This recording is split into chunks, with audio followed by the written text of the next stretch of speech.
That's even worse.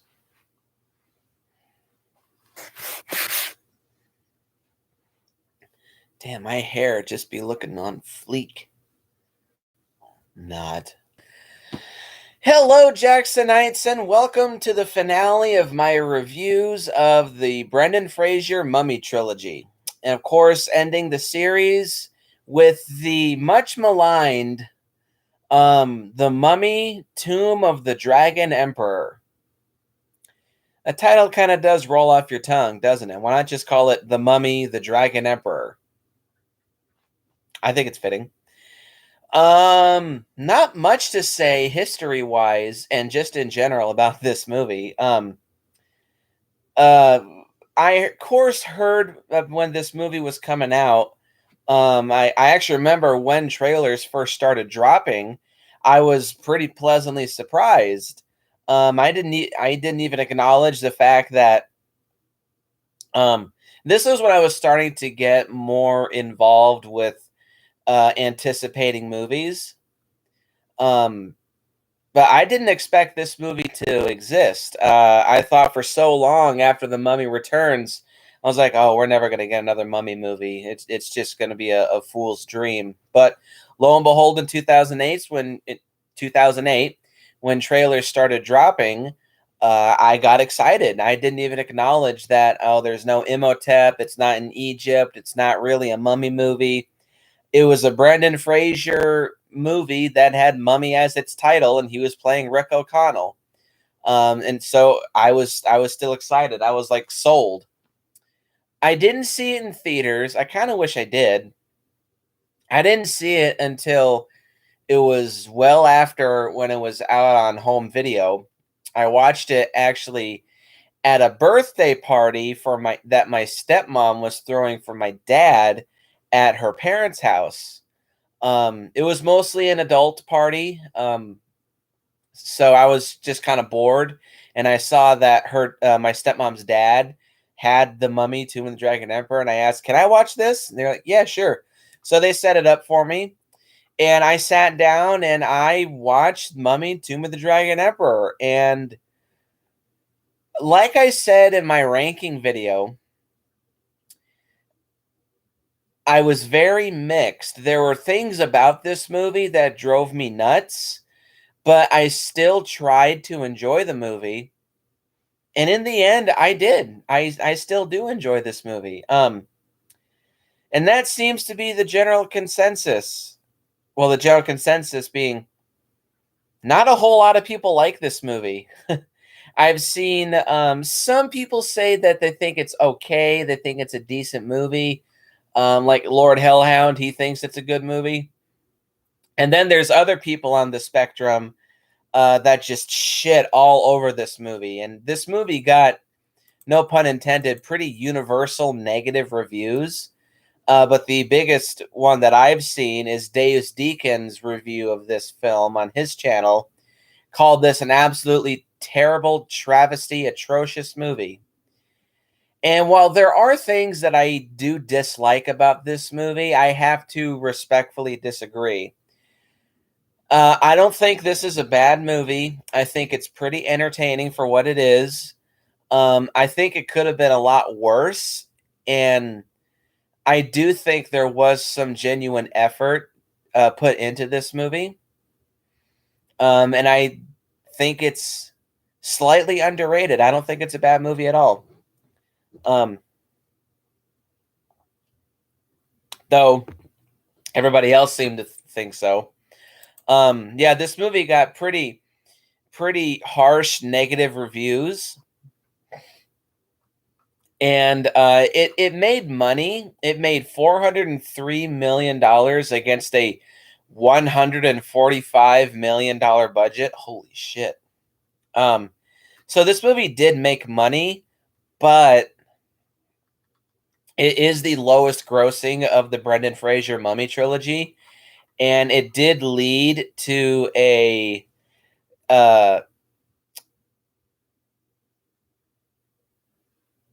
I guess there were 3 more movies planned to be made after this. But in 2012, Universal canceled the series, and then started working on a reboot, the 2017 version, and that movie also failed. Which kind of sucks because I see that they were trying to set up they were trying to set up another series, like maybe a trilogy of. I theorized what they were trying to do with this series is like have the O'Connells become like the new Indiana Jones, going around the world and just pretty much be like mummy hunters. Wherever there's an ancient mummy that's resurrected, they go there and they kill it. Which I think could have been made for an interesting series, but it just failed in the public's eye, and this is how the series ends. Though again, it kind of seems like Universal might be teasing us with another movie in this series, so fingers crossed that does eventually happen. But with all that being said, let's jump into the plot. And also, I probably should say, um, this is definitely the Mummy movie of the trilogy that I've seen the least amount of times. I haven't seen this movie like a fifth of the amount of times I've seen the first two. I think I've seen this maybe 10 times. At one point, I did shit all over this movie fairly harshly, briefly.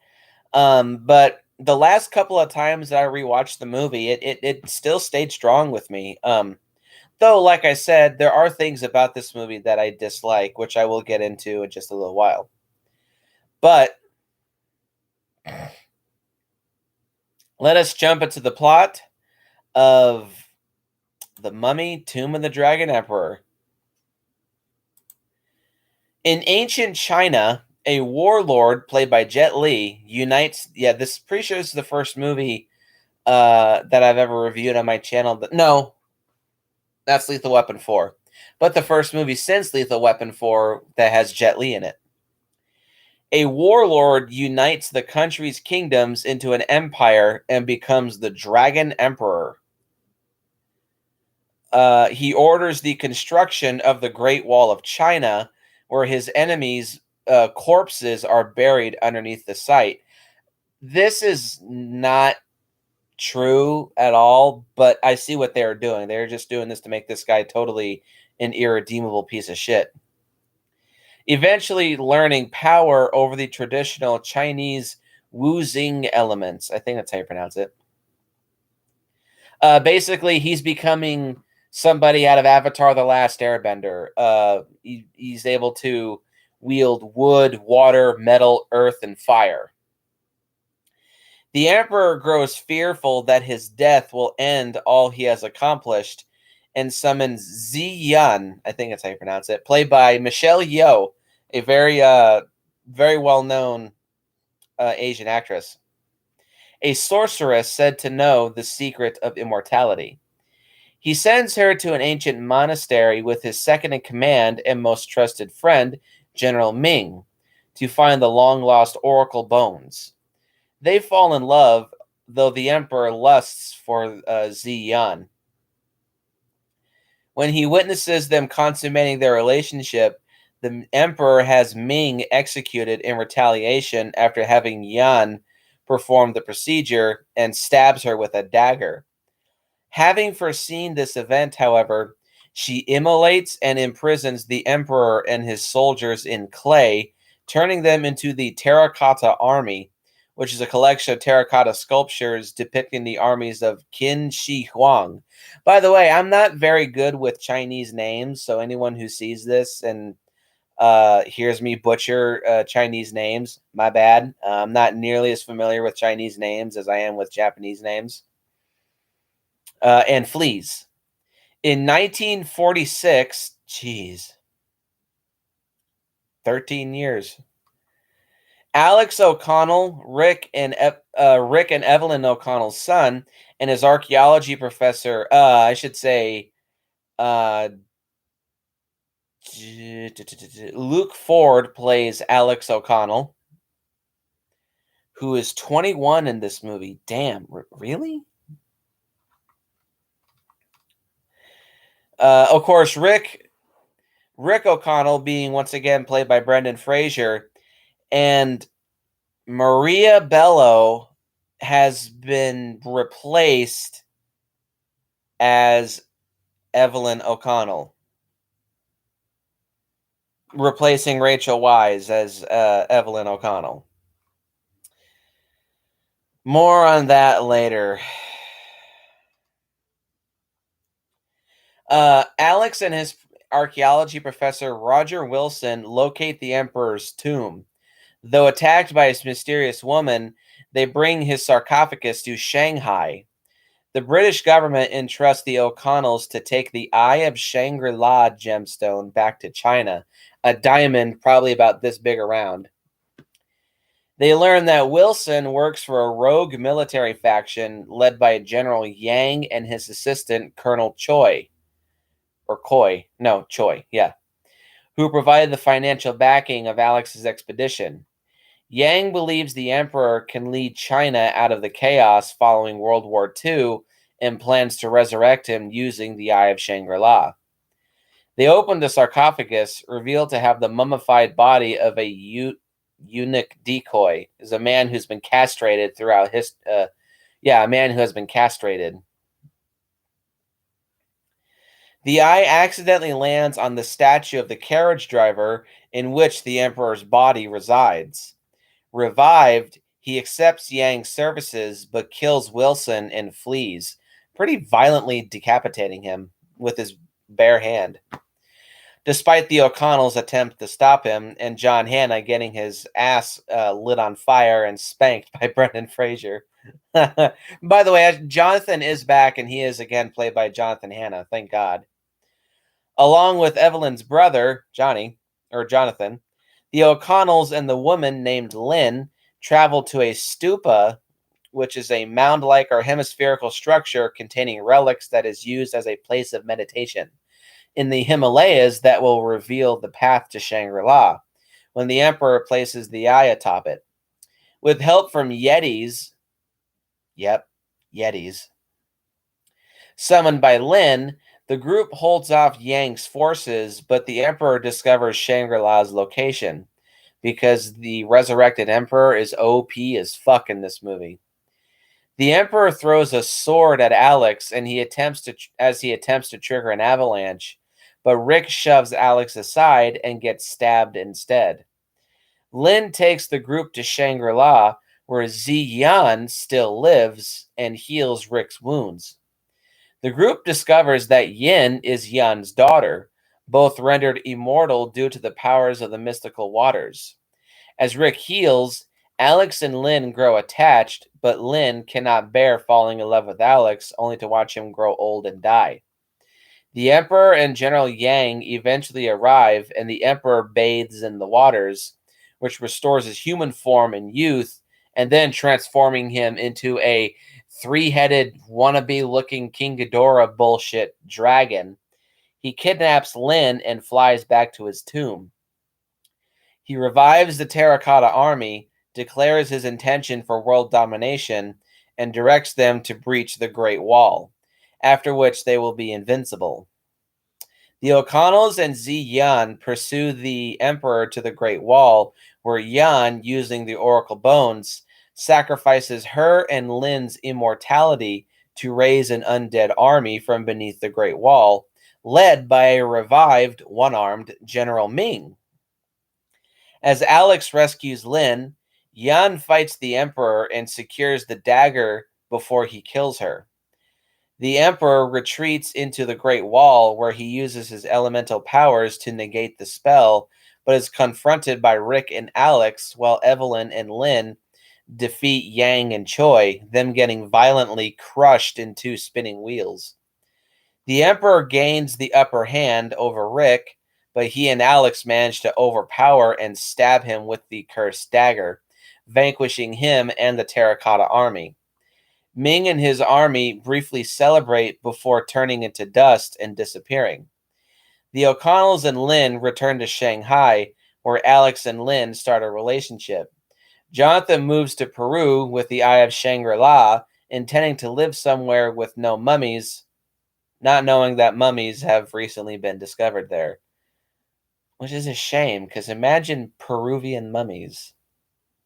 At least I think that's how you pronounce like the Asia, Peru, Peruvian. I think that's how you pronounce it.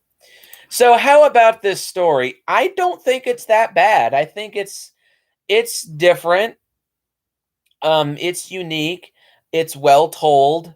Um, it's not creepy or scary like the first Mummy film, but it is certainly very mysterious and it is very mystical and fantastical and very intriguing. And I just think it's well done. Though I will say, is this the third Mummy movie that a lot of Mummy fans were hoping for? No, but I kinda can't help but like it at the same time because they were trying to do something different, and I get the feeling that if they just did another Mummy movie where Imhotep is being resurrected to get revenge on humanity, it woulda gotten a little stale. So I see that they are trying to do something different, but at the same time, I do feel like this is a little too different. But I'll elaborate on that when I get to the cons. But I do think this story is fairly entertaining. Um, like I said, it's mysterious. It's certainly entertaining. It's pretty action packed, and it also looks great. This movie having a 145 million budget, it shows, except in one aspect. But we'll talk about that later. So how many?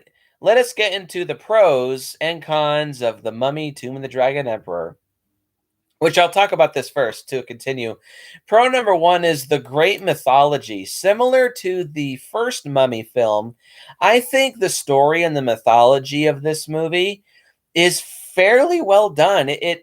It's different than the first film, but similar to the first film, this does feel very ancient Chinese. It feels more mystical and mythological and fantastical and more awe-inspiring, and it also is kind of dark and brutal and fucked up. Like, this is literally a dude who Jet Li's character in this movie, he's literally just uh, a full-on warlord. Like, you think of the like Genghis Khan, or I think he was a Chinese general, but any kind of just near all powerful, evil, cruel, sadistic, I will rule everything in an iron fist, tyrannical piece of shit. And that's Jet Li's character. I'll get to that more later. But it's surprisingly dark because you see people, we don't see them, but people get killed pretty brutally. Like one of the first scenes is Jet Li ordering his men to cut down a whole bunch of traitors. And you literally see just this giant mountain of corpses being flopped into a giant trench ready to be made into the Great Wall of China. Um, I just really like this movie's mythology. It's definitely a lot less believable than, well, I mean, the first movie had a pretty mystical story, but there was an air of believability with it. Like, it felt like actual legit ancient Egyptian stuff. Here, it this is kind of a bit more stereotypical, mystical, mythological, ancient Chinese stuff. But it's well told, and I think it's pretty entertaining and surprisingly dark. Pro number two is Rick O'Connell, once again played by Brendan Fraser. I like Brendan Fraser in this movie. He's not quite as badass as he is in the previous two films. I feel like part of that is just because Brendan Fraser, his body was kind of starting to fall apart. I don't know the exact details, but I think Brendan Fraser suffered a pretty nasty injury doing one of his own stunts for this film. Um, his voice sounds a bit different. Like, it sounds more hoarse and it sounds more strained. You can tell that his skin is starting to get pretty tight around his neck. Um, He's just not quite as badass as he was in the previous two films. But when he is trying to be badass, it still feels like classic Rick O'Connell. He's gunning down dudes left and right. He's beating the shit out of people left and right. He's taking on mummies left and right. You actually get to see him take on the Terracotta Army using just a sword and a spear, which is cool. It's always nice to see Rick using melee weapons, even though he's such a big gun nut. Um, so yeah, he's not quite as badass, but when he's really trying, it does still feel like classic Rick O'Connell. And that's great. And Brendan Fraser still does look like he's trying his best with what he's given. So that's great.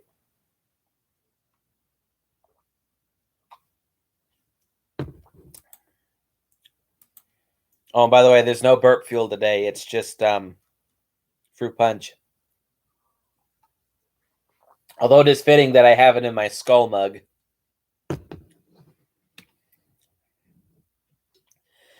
Pro number three is I like this movie's setting.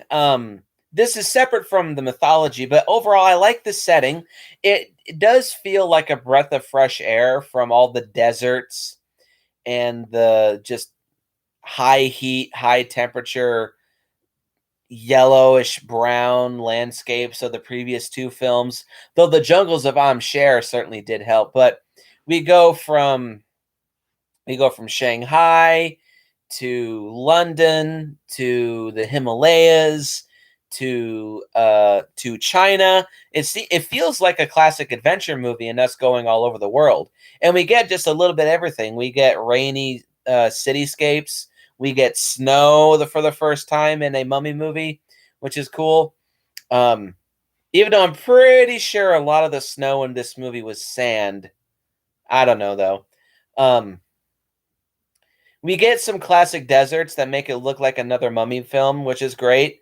Yeah, but yeah, I like the setting. It feels like a classic Indiana Jones movie. We feel like we're going all over the world in order to stop a big giant evil threat. It feels classic. It feels adventurous, and it never gets stale, which is great. Um, and like I said, going from Egypt to China, it does feel like a breath of fresh air, and it does feel like the filmmakers are trying to do something different.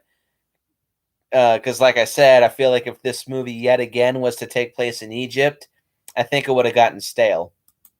And this movie doesn't get stale. Pro number four is the special effects in this movie, I think, are pretty damn solid, in my opinion. Um, there's pretty much no practical effects in this movie aside from the sets. Like what's the name of that thing? The stupa in the Himalayas looks great. The museum when the Dragon Emperor is resurrected, that looks really good. The ancient temples when the Dragon Emperor was human at the very beginning all look great. The production design looks really good. The costumes, the weapons, the architecture of ancient China looks really, really, really good. Again, familiar from the first film, which was so deep seated in ancient Egyptian stuff. This feels very deep rooted in ancient Chinese stuff. And I do get the sense that the filmmakers still once again did their homework. By the way, I forgot to mention this movie was not directed by Stephen Sommers. He produced it, um, but this movie was directed by Rob Cohen, uh, who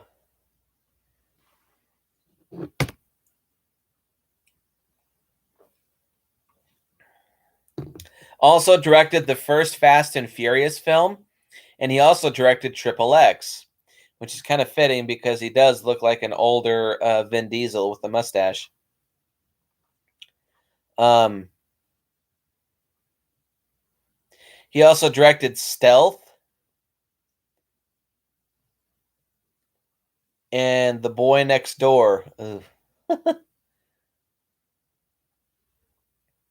And they also directed the first Dragonheart. Oh, that's a really underrated movie. So we do have a fairly talented director behind this, so it does feel like he, um, with the setting and the lore and the effects, it does.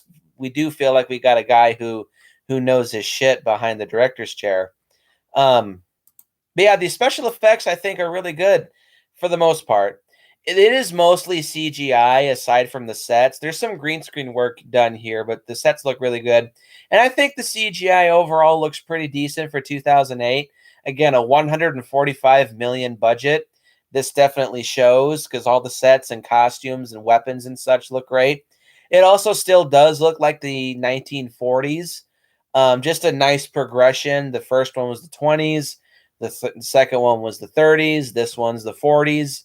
Um, and it does look post World War II, which is great. Um, to the CGI for the most part is fairly well animated. I think it looks pretty good for 2008. Um, there's no except for one piece, which I'll talk about that later.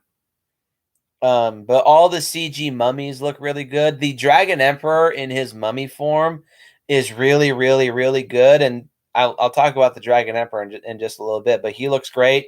Yeah, not much to say about the effects, but the CG looks pretty good. It's well animated. It looks like they took their time and they spent their money well.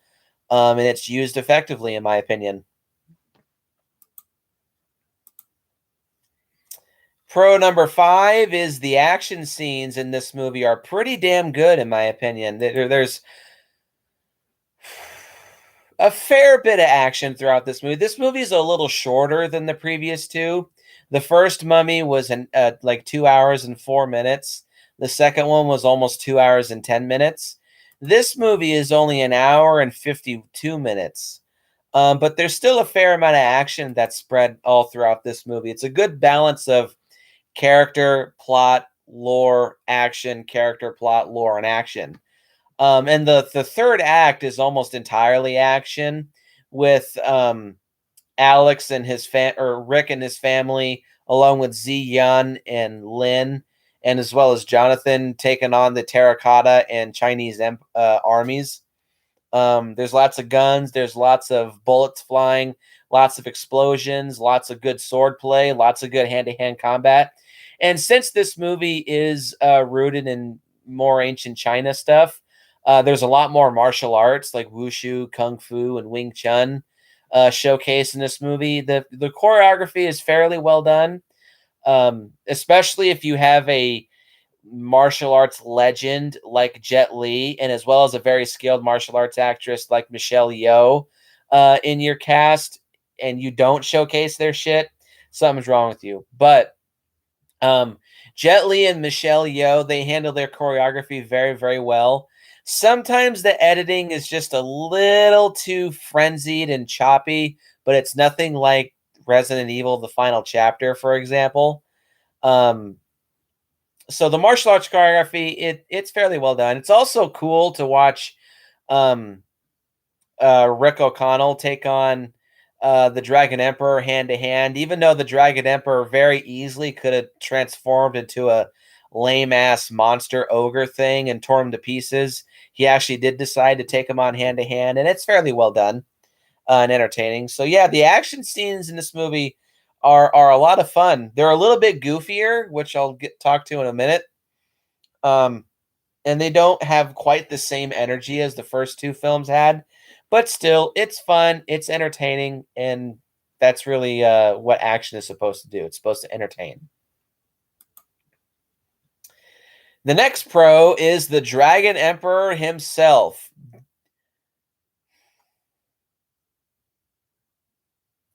Yeah, pro number 6, the Dragon Emperor. The Dragon Emperor, in my opinion, is definitely a very, very badass villain.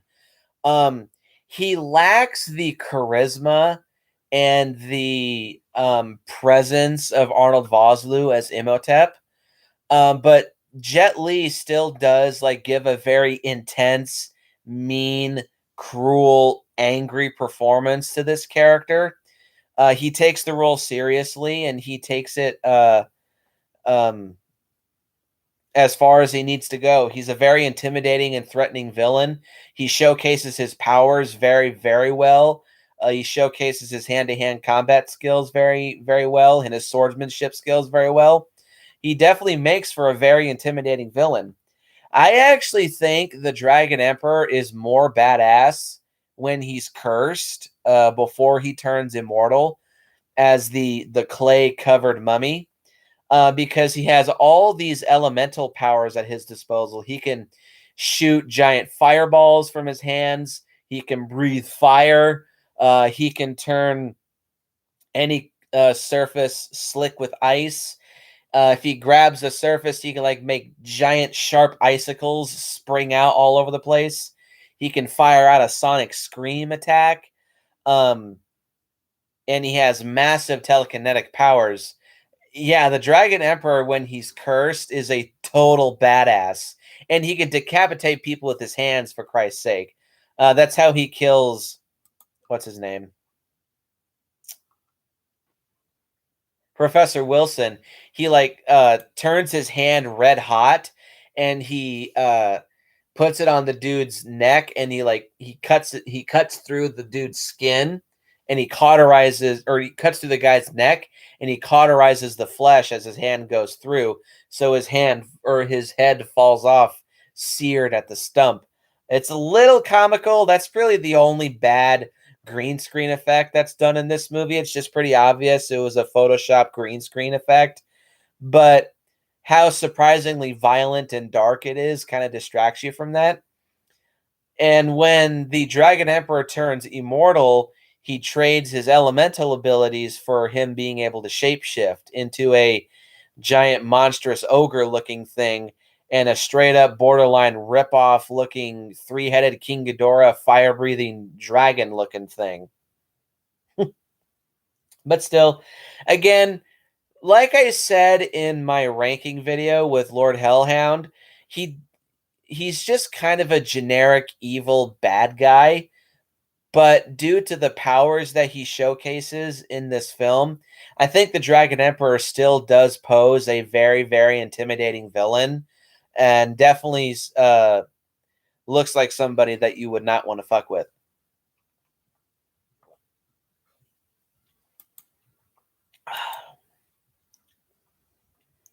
Pro number 7 is the music score in this film, which I can't believe I forgot to say this.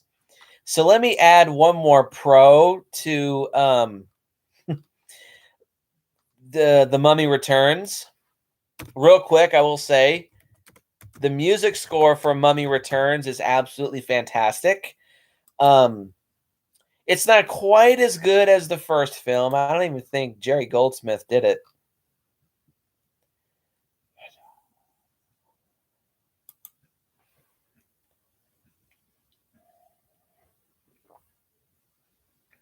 Hang on.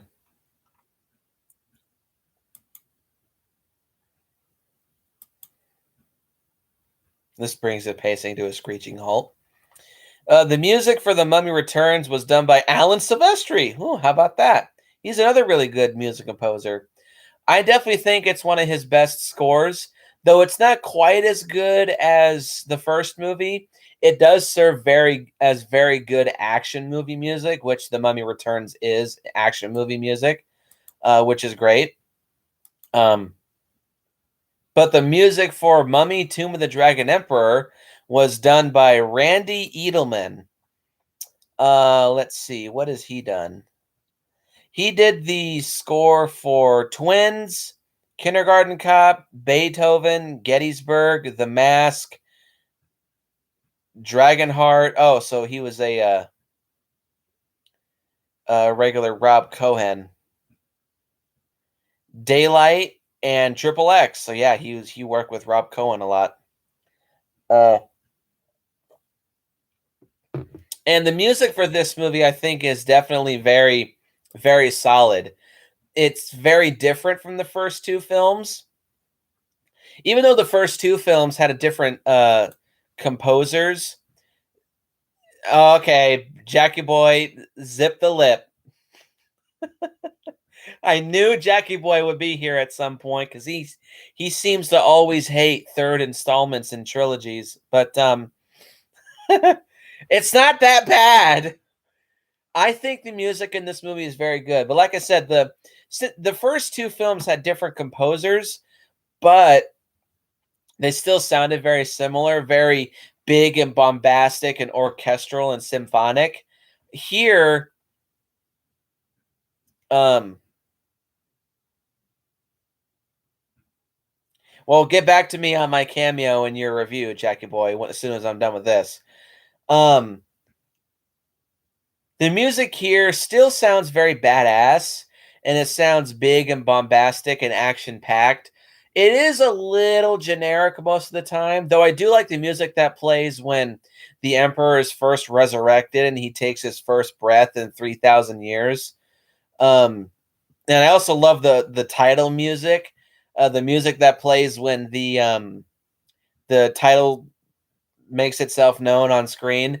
It sounds epic and kind of pumps you up in preparation for a badass movie. Um, I like the music. Not much to say about it. There's no horror elements. It's just purely action movie music, and it's a little generic at times, but I still say it's pretty good. And the last pro that I have to say about this film is the humor. Um, it's a little bit more goofy than the second film. It's not as tongue in cheek and clever and self-aware as the first film. It's just pure goofball. It's almost all connected to Jonathan. Not much to say about Jonathan like I had in the first two films. He's just once again the goofball bumbling buttfuck of this film. Um but still it works, and there's a couple other humorous moments for the other characters, like somehow or some way after the first fight with the Dragon Emperor, when oh, by the way, Jonathan, he owns a bar in China called Immotep's. But when they get back to Jonathan's bar after getting their asses kicked by the Dragon Emperor, um, the first thing that Rick does, he takes out a bunch of ice, puts it into a cloth, and puts it on his balls. Though I don't know how he got kicked in the balls, but he sits there, he puts it on, he's like, oh. I don't know why, but the look on his face is just funny. Um, and there's one scene where like Rick is like literally comparing gun sizes with Alex. I got this German pistol. That's nothing compared to the Peacemaker. Yeah, well, I got this Russian assault rifle. Well, yeah, well, I got the Thompson submachine gun. 50 drum barrel, 25 a mag. I thought it was funny. Um, and there's also when he's a scene when Rick is fighting the Terracotta Army. He runs out of ammo for his gun, and there's a mummy that's crawling towards him with no legs, and it's like jabbering in Chinese. And Rick just goes, "Shut up, playboy!" For whack, and whacks off the soldier's head. I thought it was funny. Yeah, the humor in this movie is just a lot more goofy and a lot more over the top. It's not subtle in the slightest, but it's still funny. And the funniest scene in the movie, hands down, when during the first fight with the Dragon Emperor, there's a scene where Jonathan and Rick take like this giant Chinese. It's literally like the dragon cannons from the movie Mulan. They take one of those and they try to fire it at the Dragon Emperor. And when those things launch, they're like rockets. There's like a big trail of fire that they shoot out right before they launch. And Rick looks over at Jonathan and he's like, "Fire! Your ass is on fire! Ah, spank my ass! Spank my ass!"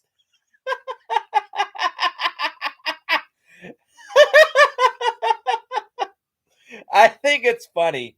Yes, the humor is goofy and stupid, but there's really nothing wrong with that. It's just harmless fun. And Jonathan still being the bumbling buttfuck of this movie, he's still fun to watch, so you can't fault him for that. So with all these Surprisingly good things to say about this film. Do I have any cons? Yep, I have 5. Con number 1, Alex is very miscast. He doesn't feel like the same Alex from the second film. Um, but kind of in a strange way, because I said in the last review that I really don't like Alex. I think he's kind of annoying. But I think his character had potential had they just written him some new dialogue. But he just doesn't feel like the last film's Alex. He feels like a totally different version of Alex. And the actor, what the hell is his name again? Luke Ford. He just really doesn't work. He doesn't look like he's trying. He doesn't look like he is interested in this. He just feels like he was just like a pretty boy who was a new and up and coming actor at the time that they cast. He just doesn't work for me. He's not interesting. He's not entertaining. I don't buy his relationship with the rest of the cast. I don't buy his chemistry with them at all. I just find him to be very bland and boring. Con number 2, the main characters in this movie feel just kind of bored and depressed, which isn't the O'Connells that were established in the first 2 films. Um, they almost don't feel like the same characters from the last 2 films, almost, which is odd. Which having Brendan Fraser here certainly does help, but they just don't feel like they're written the same, and they just don't feel like the same characters. Um, I don't know if it was the script or if the actors just weren't digging this film, or there's some other reason, but the characters here, they just don't feel as enthusiastic as they did in the last 2 films, which is disappointing. It's almost like Harrison Ford in Return of the Jedi. They just kind of feel like they're phoning it in sometimes. Con number 3. This is a big thing that I agree with Jackie Boy. This movie's missing Immotep. Had they gotten Arnold Vosloo back to return as Immotep, I think it would have really helped. I think they had a real big missed opportunity to bring back Immotep and turn him into kind of an anti-hero or like a hesitant ally to the O'Connells and help them in taking down the Dragon Emperor. Because I think Imhotep certainly would have been powerful enough to maybe not fully defeat the Dragon Emperor by himself, but he definitely would have put up a very good fight against the Dragon Emperor. Because as it currently stands, the Dragon Emperor just feels so OP compared to the regular human characters. Um, it's just a little unbelievable that simple humans are able to take on this immortal, superhuman, shape shifting, almost god. It just feels a little unfair. And that's actually a good joke that Jonathan has in this movie. He goes, when he's trying to blow up the Eye of Shangri La, and then Dragon Emperor just looks over and he smothers out the dynamite with snow. And then Jonathan goes, "Ah, I hate mummies. They never play fair," which is a funny moment, but it's true. The Dragon Emperor is so OP in this movie. Having Imhotep here as like their big gun against him, I think would have been really cool. And it would have been nice had they established that Imhotep had earned some kind of respect for the O'Connells, seeing their true love as being genuine, and he just got fucked over by Unks and Amun. He would have tried to redeem himself to them, but alas, there's no Imhotep, and I think it really, really suffers. And I think that's a shame because that could have been a really, really cool concept. As it currently stands, it's just a huge missed opportunity.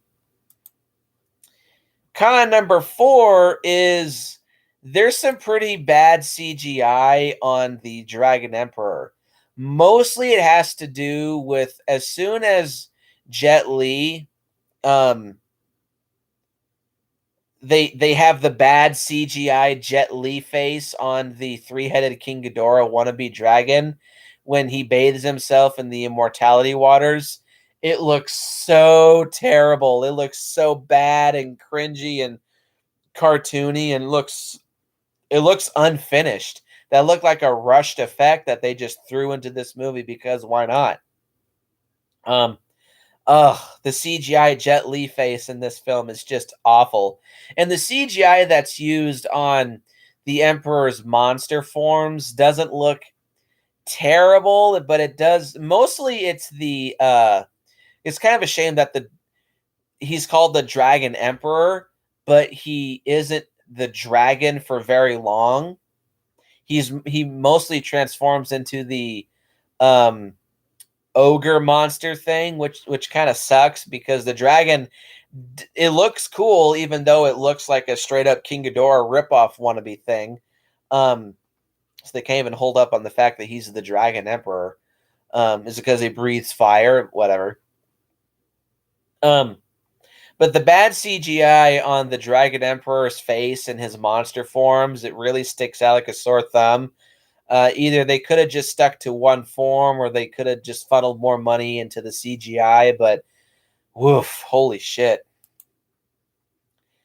And the last con that I have with this movie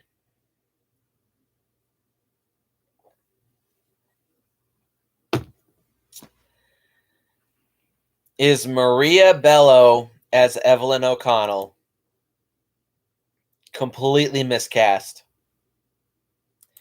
I can see that she's trying, and I have no idea why Rachel Weisz didn't return for this film. As Lord Hellhound theorized, maybe she just didn't like the script, or maybe she just wasn't interested in returning. But for whatever reason, I think it's such a shame because hang on, I'm actually gonna look it up right now.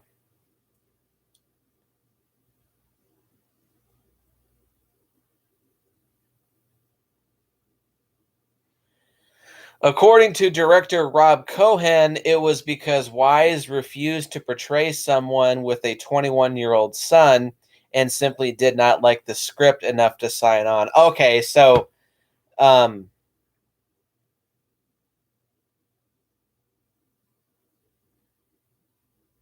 so Lord Hellhound's words have some weight to them. Okay. But still, like couldn't you just like done the script a little bit more or a little bit different? But as it currently stands, Maria Bello, she just doesn't work. She doesn't even remotely look similar to Rachel Wise. Her chemistry isn't just not as strong as Rachel Wise had with Brendan Fraser. Her character feels too different. She's just a bit more ditzy and a little bit more annoyingly British. It's a little hard to describe, but Maria Bello just does not do. She's a good actress. I've seen her in other movies where she does play good characters. And I do like that they still carry over the fact that Evelyn in this movie is still a bookworm, but she still knows how to use guns and knows how to fight. So that's cool and all.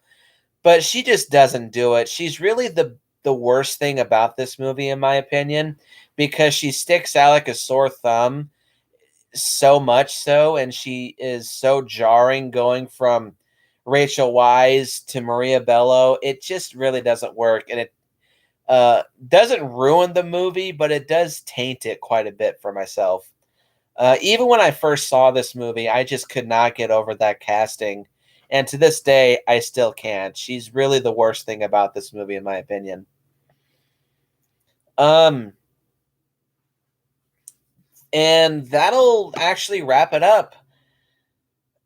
My conclusion on The Mummy, Tomb of the Dragon Emperor, this is so not a bad movie. There's a lot of good things going for it, in my opinion. There's some really, really, really good action scenes. There's a great mythology. The Dragon Emperor is a great villain. There's still some good Rick O'Connell action.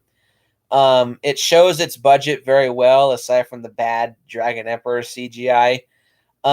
I think this movie is fairly underrated. It's a entertaining action movie. If you want to watch it just for that, you certainly can.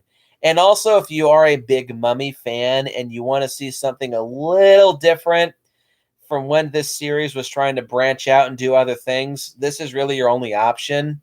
Um, so I think you can give this movie a shot. If the haters scared you away from this movie, I still say give it a shot. There's a lot of good things going for this movie that people just seem to refuse to acknowledge.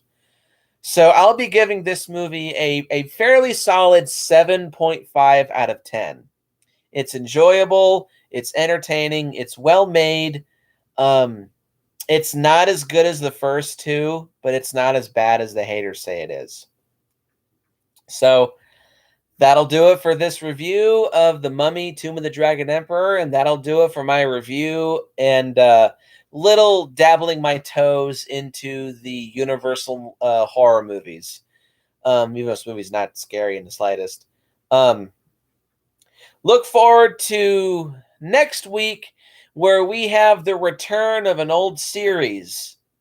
Um, although it will be a bit of a different shell of its former self. Kind of gives away for what it is, but I'm trying to make a pun here. Post your comments down below. Let me know what you think. Hit the like button and hit the subscribe button and share this video with your friends. And as always, go out and if you're going to ancient China, just don't go to Immotep's bar because that'll be a mess. And I'll see you guys in the next video.